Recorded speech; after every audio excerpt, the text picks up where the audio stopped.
All right, right now we want to look at factoring trinomials, just like we did the other day.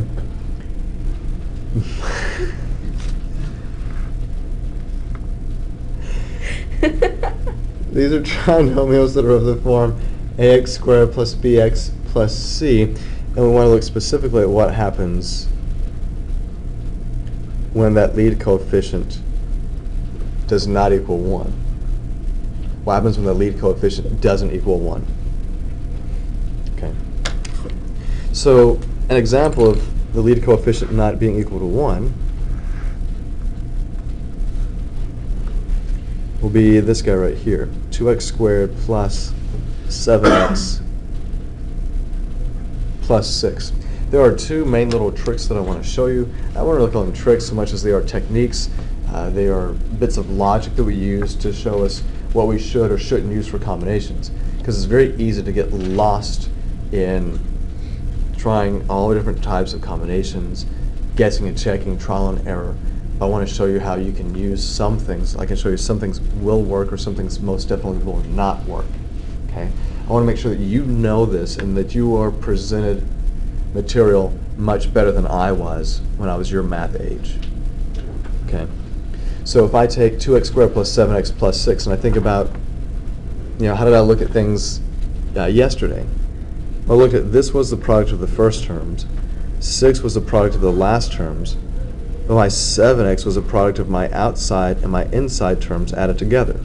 That's how I did this the other day, right? So when I factor this, of course I always look for a greatest common factor, but right now I'm just going to give you examples where the greatest common factor is 1, so I don't need to factor that out. Now, since this is a trinomial, what's up? Since this is a trinomial, I expect it to factor as two binomials. You with me? Now, when I broke the x squared down, if I just had x squared, you guys would just say that's x times x, right? But now that it has a coefficient, you have to break that down. A lot like the problem that you had when you had 35y squared. You broke down the y squared along with breaking down the 35. So how do you break down the 2x squared? I would say 2x times x, right? Kind of split up those x's. You factor the 2 as 2 times 1. It's a prime number. You have no other choice. Now notice how everything here is positive, so what do you think we use for our signs? Plus. Two positives. But now we need to think about the factors that we have for 6. 6 can factor as 1 times 6 or 2 times 3. And you're going to be seeing a lot of this as we go through these problems, writing out all of the factor pairs for our lead coefficient and our constant term. Now I didn't write out the factors for the lead coefficient because it's prime. It's just 1 times 2. But we have to figure out what's the right combination for us to put here. Okay. Now if I just use the 1 and 6, I'm guessing, who knows what happens. If I put in the 1, I put the 6 here, does that work out? Yes. It does? No, I don't. If I check inside here, I get 1x, that seems okay, but what about the outside? 12. I get plus 12x, so even though 1 and 6 itself would give you 7, it's not just 1 and 6, because when I multiply, that's going to give me 12x, so that's not correct. You with me on that? So I can't do that. Well, what if I swap these guys? What if I put the 6 here, and I put the 1 here? That should give me different numbers, because now I don't have the 6 times the 2, right? What? Still doesn't work? No, 2x plus 6x, that's... Right, I get 6x, and I get 2x, so it gives me 8x. It still doesn't work out, right? Now, even before we multiply this out, logic tells us that this doesn't work. Now let me teach you the logic behind this. Did you guys agree that there was no common factor up here in the original polynomial? If there is no common factor anywhere up here, then you are not permitted to have common factors down here. But look at this. I have 2x plus 6. What's the common factor? 2. So if there's a common factor here, and this factorization works, then I should have been able to pull a 2 out up here, just like I can pull a 2 out right here. This creates what I call a common factor fail. It's a contradiction. You can't have a common factor here if there was no common factor up here. So even without multiplying that, I knew that it wasn't going to work.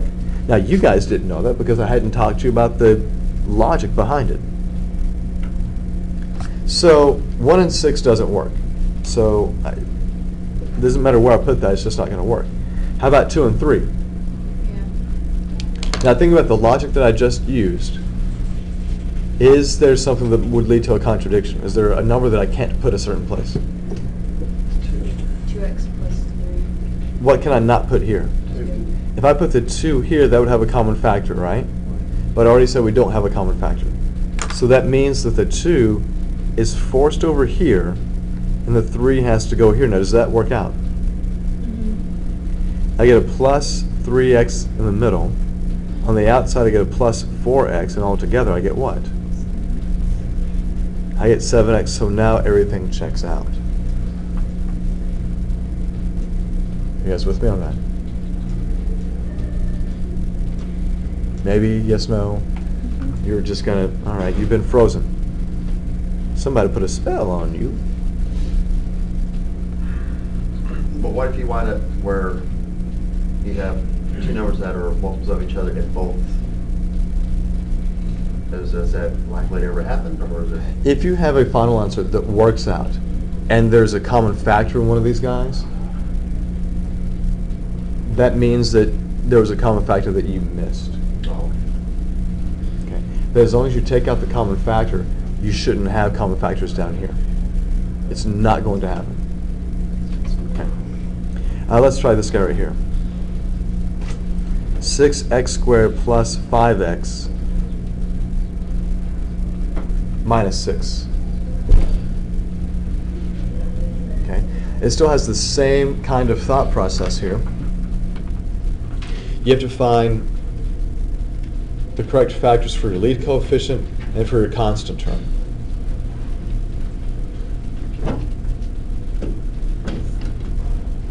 Now, if I look at 6, what are the combinations? What are the factor pairs that I have for 6 for this leadoff guy? 6. Don't forget about 1 in the number. 1 and 6, or 2 and 3. Do y'all agree? Same thing here for this 6. I mean, it's still a 6. It's just in a different position, but its factors are the same. 1 and 6, or 2 and 3. So when I factor this guy, okay, I've got to think about, what can work. Is there a common factor for everything up here to begin with? Nothing other than 1. I mean, since I had set the problem up, I knew that's what it was, but I forget to remind you guys of that. Now, there's other logic for me to teach you guys later on, but the logic that I'm going to show you doesn't actually apply to this problem. So right now, the only logic thing that we have in terms of what can we try and not try is avoiding common factors here or here. So I'm not sure how to break down the 6x squared, but let's go through this systematically. So let's use the 1 and 6 first and see what happens. So that means I would have x and 6x. Now what do you know about your signs if you have to multiply to get a negative 6? One positive, one negative. Do y'all agree? Okay. Well, let's try this. If I try to use 1 and 6, can I put the 6 here with the 6? No, we just showed how that would give you a common factor of 6, but I didn't have that at the beginning, so that doesn't work. All right. So let me try a 1 and 6. Are there any contradictions with me putting a 6 here and the 1 there? 6 and 12. Huh? Give me 12 at. That's going to be too big already. 36. No, this gives me that's not- 36x minus x, so that's, I don't get a contradiction, but I just get something that doesn't work, right? Well, that's kind of a bummer. So I guess I can't use the 6 and the 1. But maybe I could try to use the 2 and the 3. What do you think? Maybe? Yeah. Well, can I put the 2 with the 6? Can I do this? I didn't mean to. I meant 3, right? But it doesn't matter if I put a 2 or a 3. It's going to cause a contradiction with that 6, right? What does that tell us? And it's not going to work. It's not going to work. So does that mean this whole guy doesn't factor? Or what? maybe it's not that the whole thing doesn't factor, but it's that when I break down 6x squared, maybe I don't use 1 and 6, right? Maybe I kind of go back to the drawing board and I try using the 2 and the 3. What if I do the 2x and 3x with the plus and minus I know I'm supposed to have? See, if you've got, a dry erase board, a little portable one, it's really easy to work with factoring because you can just erase and try numbers all over the place.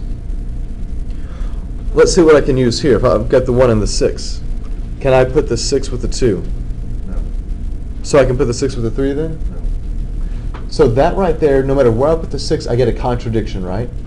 I end up with something that has common factors, but I don't have common factors.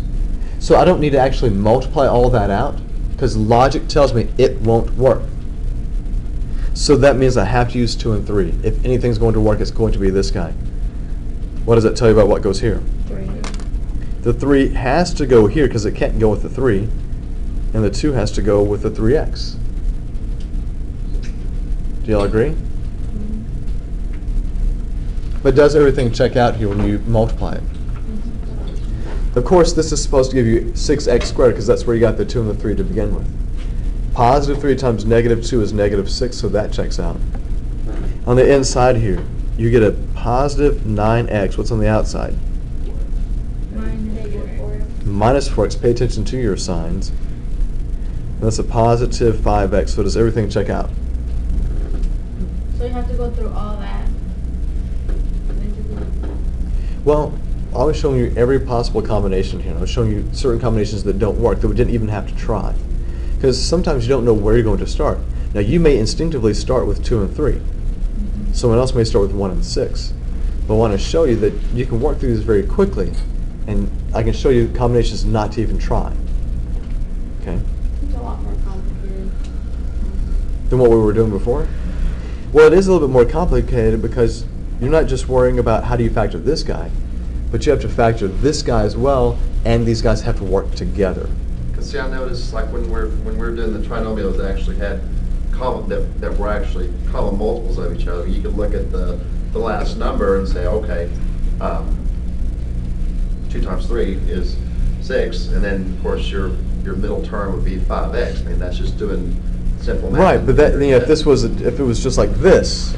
So what's the shortcut? I mean, is there already like a Sometimes shortcut? there's not a shortcut. There are some shortcuts I'm going to show you. Just like I was showing you logic in terms of what you can't have certain numbers together that would cause a common factor. Like inside here, I couldn't put the 6 with the 3. I couldn't do that. So I didn't even try that combination. There were 1, 2, 3, 4, 5. There were 6 different combinations here that we didn't try. Out of the 8 combinations, the 8 pairings that we could have had with these guys, there were 6 that didn't work. And I didn't even try those out. Because like when I tried putting a 6 here, up here, if I tried putting a 6, or the 2, or the 3, it all gave a contradiction. So there were 3 combinations I didn't try. Just like down here, I couldn't put the 6 here or here, so that's 2 combinations I couldn't try. But when I go to the 2 and the 3, I can't put the 2 here. So I'm saving myself a lot of time when back in the day when I was first doing these, I would try every combination. When I was first teaching, I would try every combination. Not realizing logic says not everything works. Not everything is even worth trying. Let's do another example so maybe it'll make a little more sense for you. If I try 3x squared minus 10x plus 3, what's the first thing that I'm always going to do when I'm trying to factor? Say again? Look for. Common multiple. Thank you. No. GCF, greatest common factor. Is there a number that goes into all of these guys here? Nothing other than 1, so I don't need to worry about that. Well, let's see how we can factor this guy. Now 3 for the 3x squared is a prime number, so 3x squared has to factor how? 1 times 3. So we have to use x and 3x. Do y'all agree?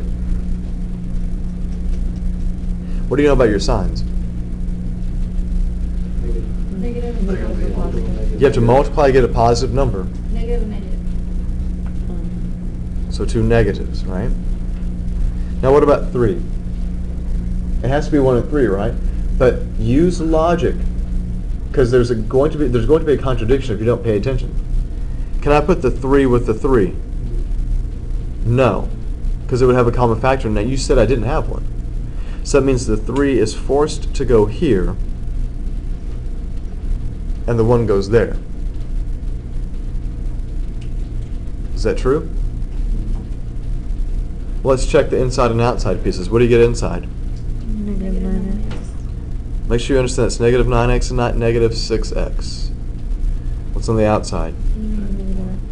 Negative 1x for a total of what? So everything checks out. Okay?